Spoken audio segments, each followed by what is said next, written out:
Hi అండి. నేనిప్పుడు పదవినోదం రాస్తున్నాను. మీలో ఎంతమందికి ఈ అలవాటు ఉందో కామెంట్ చేయండి. నాకైతే చిన్నప్పటి నుంచి నేను మా నాన్నగారి దగ్గర నేర్చుకున్నాను. నాన్న రాస్తూ ఉండేవారు. ఎలా రాయాలి అని చెప్పి అడిగితే ఇలా చెప్పేవారు.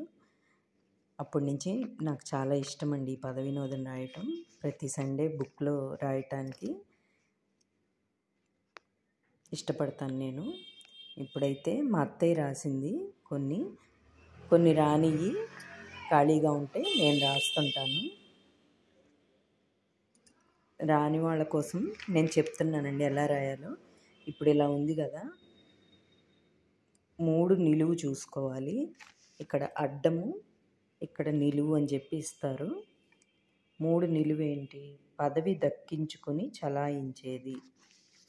ఇదిగోండి, పదవి దక్కించుకొని చలాయించేది ఏంటి? అధికారం కదా, అందుకని ఇలా రాయాలి. అధికారం ఇలా రాయాలండి. మీలో ఎంతమంది ఇలా రాస్తారో కామెంట్ చేయండి.